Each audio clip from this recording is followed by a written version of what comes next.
Hi guys, welcome to the latest podcast of YarninBlak. Today I've got a really great friend coming on, Summer, and I'll introduce you to Summer in a second. But before I do start, I would like to acknowledge the traditional custodians of the land that I'm currently on. I'm here in Baldwin Q on the land of the Wurundjeri people, and I'd like to pay respect to their elders past, present, and those future young people that are coming through that are going to be our leaders and our warriors of the future. Hi guys, welcome, as I said, but today I'm really excited because I've got one of my friends, Summer, on. Hi, Summer. Hi, thanks for having me. No problem. So we might as well get straight into it. Just tell us who you are, where you're from. Yeah, so my name's Summer May Finlay. I'm a Yorta woman. I'm currently living and working on Dharawal country of the Wadi people here in beautiful Wollongong. But I grew up in a Wabaka Warramai country on Lake Macquarie. So that's kind of me in a nutshell. So you're currently working at the university? Yes, I'm working at the University of Wollongong. Recently got a promotion, so it feels a bit strange to say, but now I'm associate professor. Been associate professor now for 6 days. And Ooh. it's the first formal thing I've been able to share that with, other than family. So, I work in the School of Social Sciences, and I'm an academic living an academic life with two young kids, an 18-month-old and a 3-year-old. So, mum life and work life. That's me. Cool. Hey, how did you get into academia? Well, let's start back a bit. Research and then PhD and then into academia. Oh, look, to be honest with you, I always loved research. So, when I was in high school, I liked research and journalism, and I think they're both very similar in the sense it's about investigating something, it's curiosity, it's hearing people's stories. So, the research I do is qualitative. So, I just love hearing about people's stories. I think the first research project I ever properly did by myself was in year 12 as part of my geography, out of my geography assessments, which I really, really liked. And then when I did my undergrad, I did a research subject, which then meant I could do a research internship. And I enrolled in that late. So I ended up doing a research internship at the coroner's office, New South Wales coroner's office of all places. And I did a study there looking at whether brain retention actually changed final cause of death. So they have an interim cause of death and then a final cause of death. And I just love research. Like it's genuinely the investigation and getting to know things. Um, and I love talking to people. So that's how I did it. And then to be honest with you, I met you when I was working in Melbourne, and I was working at the Victorian Aboriginal Community Controlled Health Organisation in a research project. So I did an undergrad, and so I wanted to do research, and it was a Bachelor of Social Science, but I got a job in Aboriginal health research with VACCHO. And since then, I have never looked back. So I had some great mentors in Karen Adams and Bronwyn Fredericks who supported me through the research. And it was Bronwyn Fredericks who said, do a master's in public health. Yep, did that. And she said, you should also do a PhD. I'm going to be honest, I didn't even know what a PhD was and had to go and Google it. No one in my family had gone to uni, let alone done a PhD. So I was mortified. I was like, yeah, I'll do that. Then I went away, like, had a little Google, and I kind of stayed in it. And in terms of getting into academia, always done research in a community controlled setting. So I'd always worked in community controlled health organisations, VACCHO, the Aboriginal Health and Medical Research Council of New South Wales, moved to NATCHO as well, did a research role there. And I chose to do a PhD because I just thought, again, it was a great time. No kids, wanted to do one. And I ended up in academia purely because someone I knew was the head of school and said, there's an Aboriginal subject. We need a subject coordinator who's Aboriginal. Do you want to do it? And I said, no. And she goes, can you do it? I really need you to do it. And I just have never looked back from there. So that person's Annette Brackenmayer, and she's a fantastic non-Aboriginal ally. So what was your PhD on? What did you do? My PhD was looking at a set of key performance indicators, the national key performance indicators that the government introduced in 2012 for the Aboriginal community controlled health sector. It was to help measure the closing the gap targets. So I did that, and I looked at their impact and their utility. So it was a very niche project, but essentially it was an evaluation of the government's introduction into those particular performance indicators. Awesome. Yeah. What did you enjoy most about doing the PhD? Freedom. Yeah. Um, I don't really like a 9 to 5 job. And that's one of the things I like about academia. Technically, it's 9 to 5, but there's a lot of flexibility. But really, I enjoyed, well, there's a couple of things. So I liked the freedom of doing a PhD and being able to pick my own topic and go and do that work and work with communities and tell community stories and actually genuinely listen as an Aboriginal person to Aboriginal stories and tell it in a way that I hope is representing community in the way they want to be represented. So for me, academia was, I say I'm a really bad academic, largely because I don't really follow the processes and I'm not really interested in all the crap. I know I've got the title, but more so it's actually about being able to, when I teach in mainstream subjects, including Aboriginal content in a genuine way, in a way that actually upskills health professionals to be able to work with our communities better, or from a research perspective, being able to genuinely create research projects and then communicate the findings from those projects in a way that will benefit Aboriginal and Torres Strait Islander peoples and communities. Wow. Cool. It's really all I want to do. Yeah. So I'm going to take you back in time a little bit, but I'm going to check high school. Oh, yeah. Were you taught any Aboriginal studies at high school? Look, I probably was. I can't recall. So I didn't do history beyond year 9 or 10. So I don't think that I recall much. I remember not being taught much. And I'm pretty confident, I couldn't tell you what I was taught, but I'm pretty confident whatever I taught was a very colonial perspective on Aboriginal and Torres Strait Islander people. Yeah. You think that's changed over time? Look, I think it is changing, but of course, teachers are teachers, and they bring with them their own insecurities.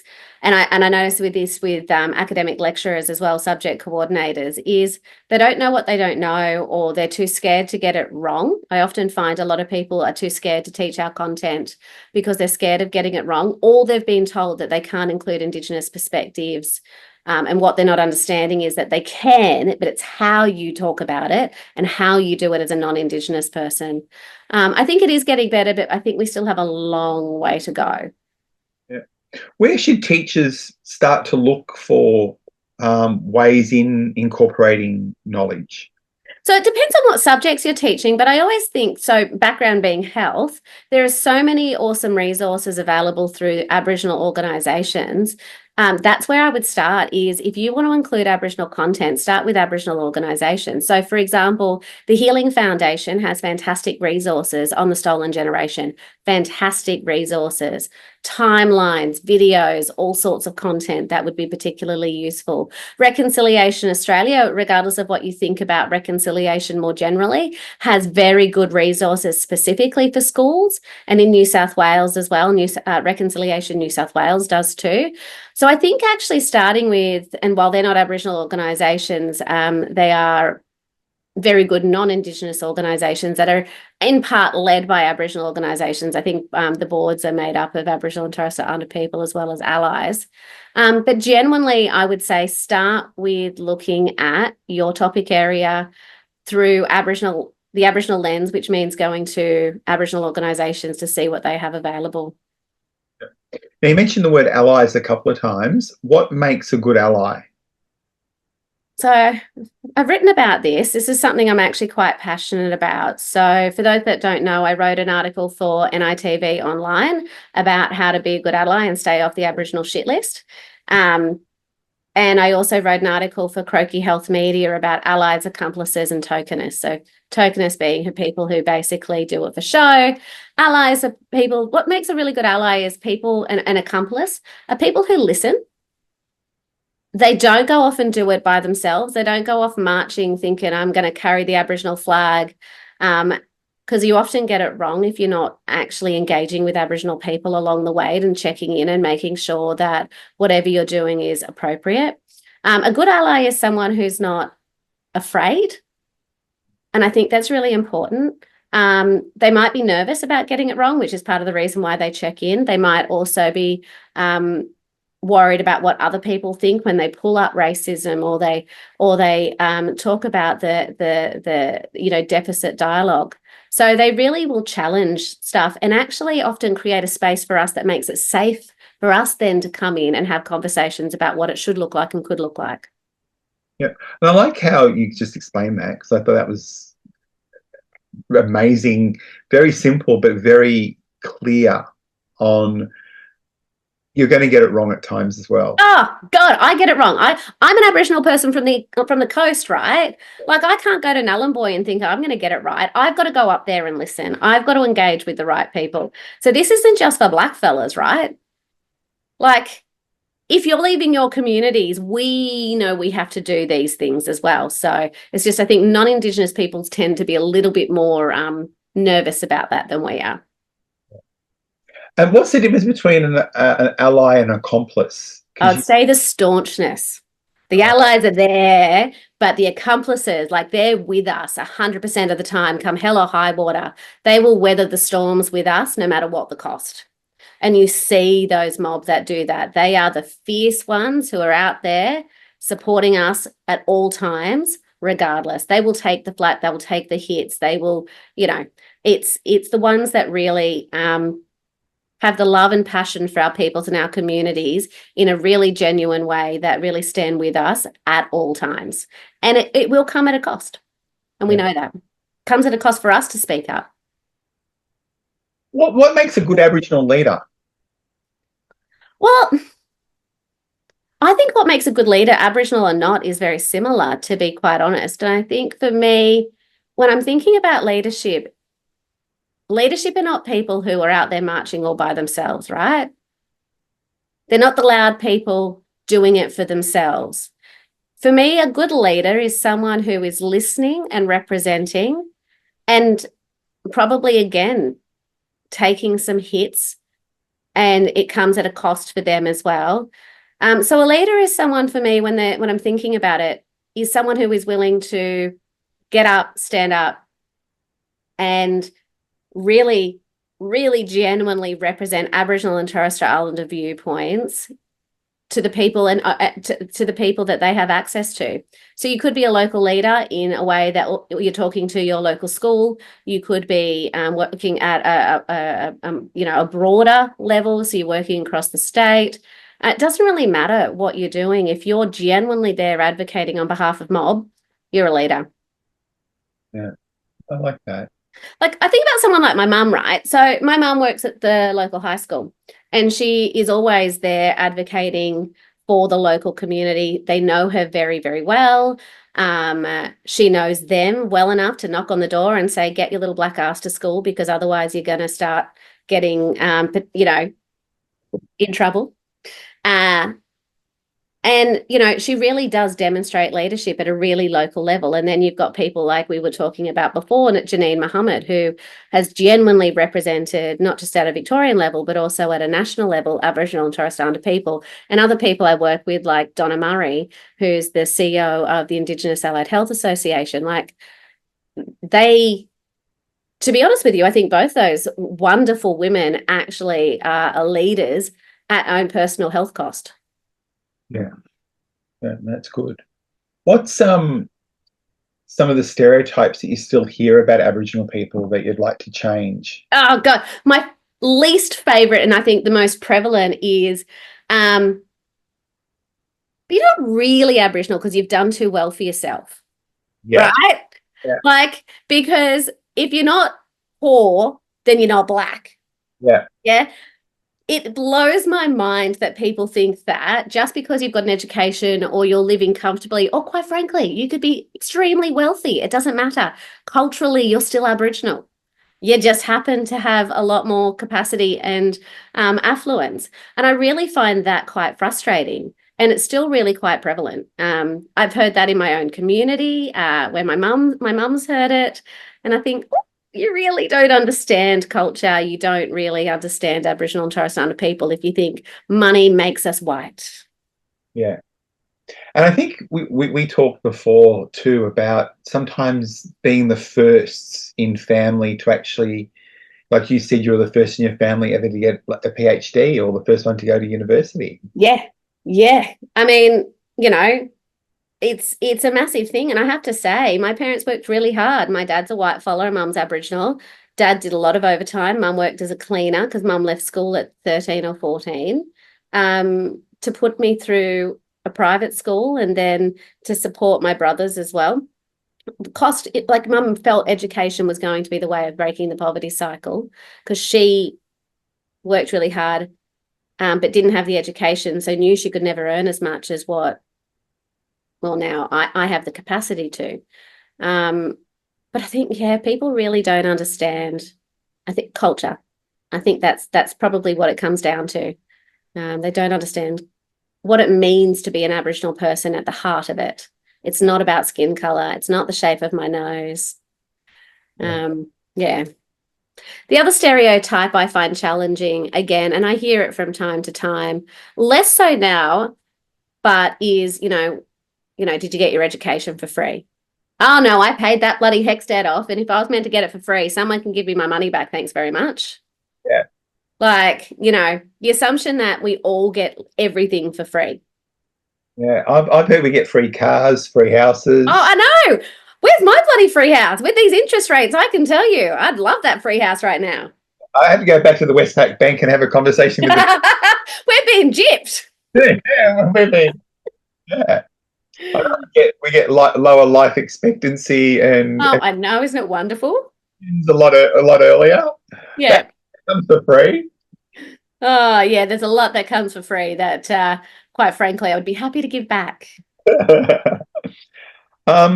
Another question for you is, reconciliation is a term that gets thrown around a lot. Mm-hmm. What does it mean to you? So I think reconciliation, and I've actually done a lot of thinking about this. So I used to be a huge skeptic and be really quite anti-reconciliation. And then I realized it's not really that I have an issue with reconciliation. I have an issue with the way it's perceived. People think there's an end point. Yeah. And for me, I don't see reconciliation having an end point. I think it is an ongoing development that we need to do as a country and as individuals within this country to better understand how to live and work and respect and honour the cultural heritage of everyone in Australia, but particularly Aboriginal and Torres Strait Islander people. So for me, reconciliation is about a process whereby, and what that looks like will be different in different areas and different for different people, is genuinely being able to be Aboriginal and not have to deal with any of the stereotypes, racism, and just be Aboriginal, practice culture, have it celebrated alongside everybody else in this country. And I don't think that will ever, I think that'll be an ongoing learning development because culture's not static, right? Culture changes. Like white fellas didn't have mobile phones bloody 200 years ago. They didn't come here by planes. They came here by boat. And so as their culture has developed and they've stopped shipping over their, prisoners over here to create a new country, they've learnt what human rights mean. Our culture changes as well. So I think there'll be an ongoing development of reconciliation as cultures change and shift. So a forever process. But ultimately it is a process of understanding each other, respect, and learning to respect each other and celebrate and acknowledge each other's cultures in a way that makes this country and as individuals stronger. Yeah. No, thanks for that. The other buzzword that gets thrown around a lot is cultural safety. What makes you feel culturally safe about either going to work every day or going to a service? Well, it makes the assumption I feel culturally safe going to work. And I can tell you, as much as I love the university, I don't always feel culturally safe. Yeah. And that's not a reflection of individuals, but it's a Western institution which is designed to meet the needs of the dominant culture, which is white culture. Even though universities weren't first designed by white people, but let's not go into that history. I don't like hearing about it. But for me, feeling safe is, again, where I don't have to explain myself. I don't have to explain why I'm doing something in a particular way, that I don't have to justify more than the other people around me why I'm taking a different approach. So when we work with communities, right, particularly in a research context, there's a lot more travel. We have to do face-to-face. We might need to do more meetings. We might need to sit down and listen. We might need to meet with multiple groups of people. And having to get approvals for that at the university level, particularly at a time where universities are finding it challenging from a budgetary perspective, is really quite frustrating. Culturally, I know I need to go out to communities, and I get during COVID that wasn't possible, so that was a different circumstance. But for me, when I walked into an Aboriginal organisation, VACCHO, it's probably the first time outside of my family unit that I felt culturally safe. And I always thought I was odd because I was at school, I was like the only Aboriginal person in the gifted and talented class and la la. So I just thought I was this odd person. And it wasn't until I walked into VACCHO that I actually realised, oh, no, it's not that I'm odd. It's just that I'm Aboriginal. And I just hadn't, because my family was my family, and you don't really think that this is a, you know, when you're a kid, that this is a broader cultural aspect that you're kind of part of and that you're exhibiting within your own behaviours. So yeah, really being in an Aboriginal organisation is where I feel most culturally safe. Having said that, though, I still at times, you know, get caught off guard. When I first worked at a particular Aboriginal organisation, I had a non-Aboriginal person say to me, "Oh, I was surprised you're Aboriginal because you don't look Aboriginal." And I was just like, mate, this is not the place to be doing it. And quite frankly, if you're got such little understanding of what Aboriginality means, you shouldn't be working here. So even within an Aboriginal organisation, I can still feel culturally unsafe. Yeah. If I gave you a magic wand. Oh, yeah. I'll have one of those. And I actually have one. Just hang on one second. I know. Oh, no, everyone's going to be able to see that. But I've got my magic wand here. Lovely. And $1 zillion, which I don't actually have with me. But if, I'll come back for that later. Yeah. And I gave you the magic wand and $1 zillion and said, you can fix something in Aboriginal affairs. Where would you start? Housing. Yes. Housing. For me, if you have appropriate housing that meets the needs of families, and that's not the nuclear family I'm talking about extended families or fluctuations in family sizes due to ceremony, business, or whatever it is. If you actually genuinely had good quality sanitation and no overcrowding, your health outcomes would be better, your work opportunities would be better, your educational outcomes would be better, housing. And it's one of those things that is so badly done in this country, social housing more generally. You know, we've had a decrease in housing stock since the 70s, and housing is a human right, and it genuinely makes people's lives better. If you don't have secure housing and you've got diabetes, you can't keep your insulin in the fridge. We have high rates of rheumatic heart disease in this country, in Aboriginal communities, specifically because we have overcrowding. It's 100% preventable. 100% preventable. Children have heart conditions that are 100% preventable because they don't have adequate housing, or the housing is overcrowded, or they don't have the capacity to wash their sheets or wash their hands appropriately with hot running water and soap. You know, people aren't going to likely have soap if they're unhoused or homeless, are they? So for me, housing is the first place I would start. Yeah. Very passionate about housing, even though it's not a health thing, but it has so many health implications.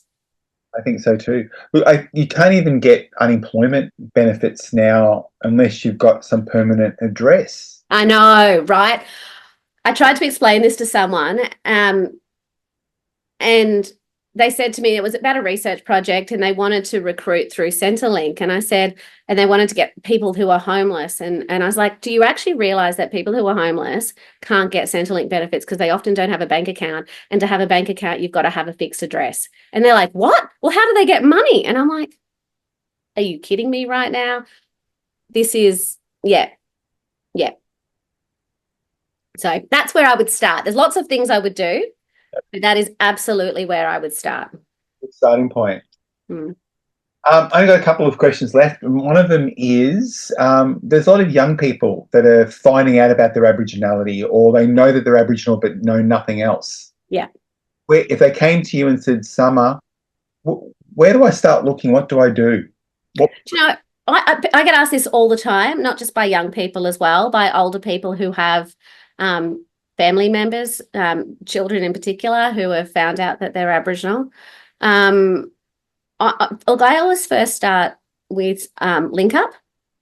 So Link Up is a really good place to start. Link Up is an organisation that can trace people's heritage and Aboriginality.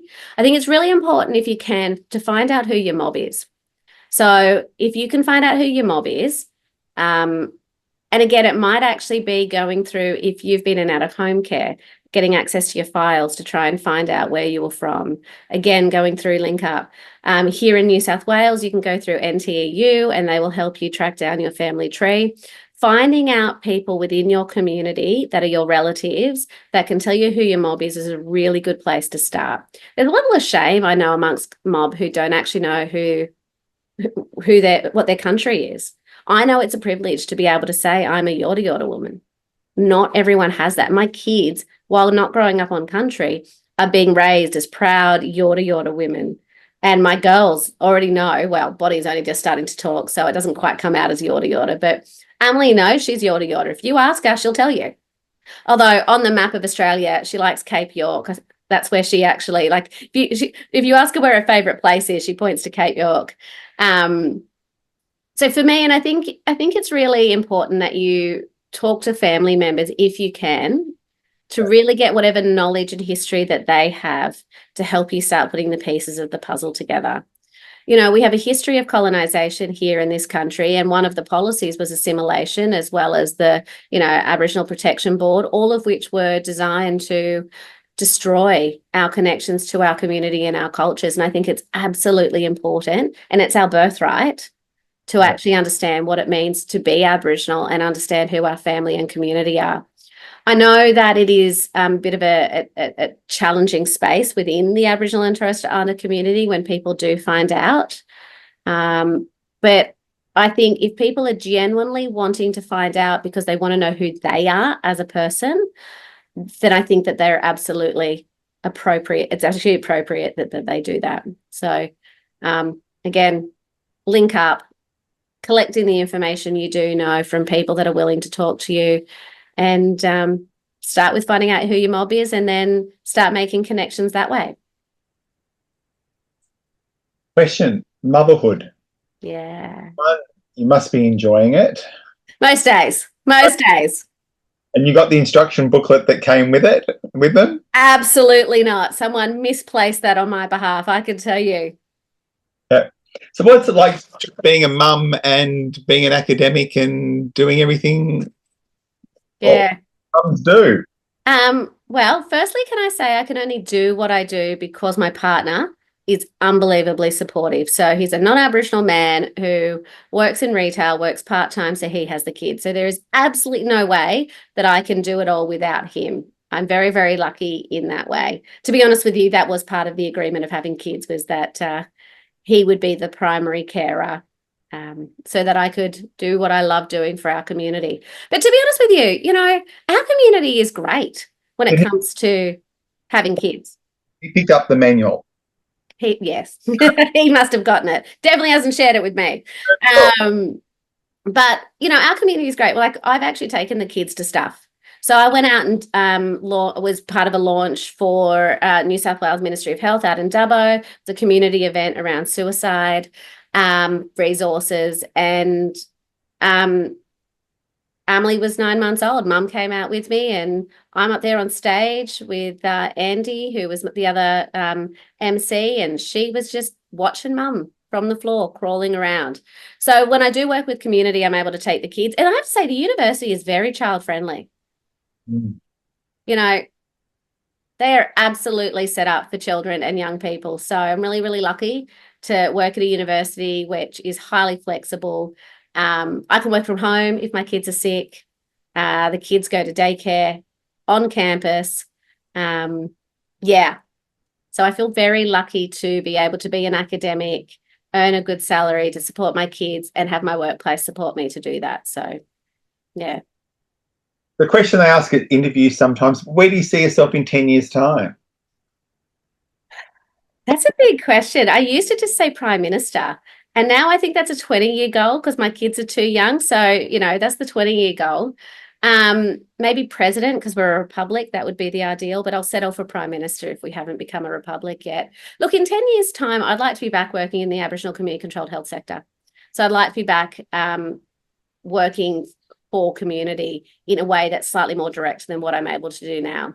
The university suits me and I love it, and I'm learning a lot of really good skills there that I think will make my transition back to the community controlled sector more beneficial for me and the sector. But genuinely, I think I've always wanted to go back to community control.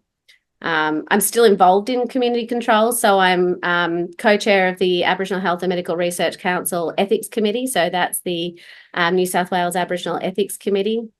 And I'm also deputy chair of FIDLE, which is the Aboriginal Suicide Postvention Organisation, which both are community controlled organisations. And that's how I kind of keep my foot in the door and be able to give back in that way. But honestly, I don't quite know where, but somehow, somewhere, I'd like to be back in community control. What makes a good elder? I don't really, look, to be honest with you, I mean, I wouldn't want to tell an elder what it is to be a good elder, but the elders in my life, the qualities they have that I respect in them, so people like Professor Bronwyn Fredericks, is their mentorship, their support, their knowledge, their openness to share and support and grow me as an individual. Again, for me, it is elders are people who are much like leaders. They're there listening to community and working for the community. So for me, an elder is someone who is demonstrating leadership and wisdom and open to sharing that as well, and still not taking a backward step when you get out of line and still telling you off. So happens less and less as the older I get. But genuinely, a good elder for me is someone who is supporting and looking after community and particularly growing up the young ones. Yeah. I'm just watching the time, so I know we have to go, but my final question to you is, what would you like people to walk away with from our yarn today? So for the non-Aboriginal people watching this, I'd like, if you don't know this already, and I hope that you do, is that no matter what space we go into, whether it's a Western institution like a university or we're working in community control, we always are Aboriginal. That cannot be separated from us, no matter what we are doing, no matter how much money we earn and how fair our skin is or how well we speak English. I know I've got this little Ponzi drama voice that... people have often think that I'm a bit posher than I am, or too white because I've got this posh little voice. But that was what I really hope people understand, is that no matter what we are doing as Aboriginal people, it is always doing it in an Aboriginal way. And for my for Aboriginal and Torres Strait Islander people out there, and particularly those interested in academia, I just want to tell you, or if you want to go and study, you can do this. You can be an academic and you can be Aboriginal 100%. Like, I don't walk into a space and leave 50% of my Aboriginality at the door because this is a white space. I'm 100% in those spaces. Public Running Reid, a Māori woman, she quoted an event that I was at recently that one of her elders said, always be Māori. Mm. And I would say, always be Aboriginal, always represent, and you can do that in the white spaces too. Cool. Hey guys, I want to thank Summer for joining us today. You know, Summer, how much I love and care for you and all the work that you do. So please, guys, thanks Summer for joining us today, and I'll see you guys in the next podcast. See you, Summer. See ya.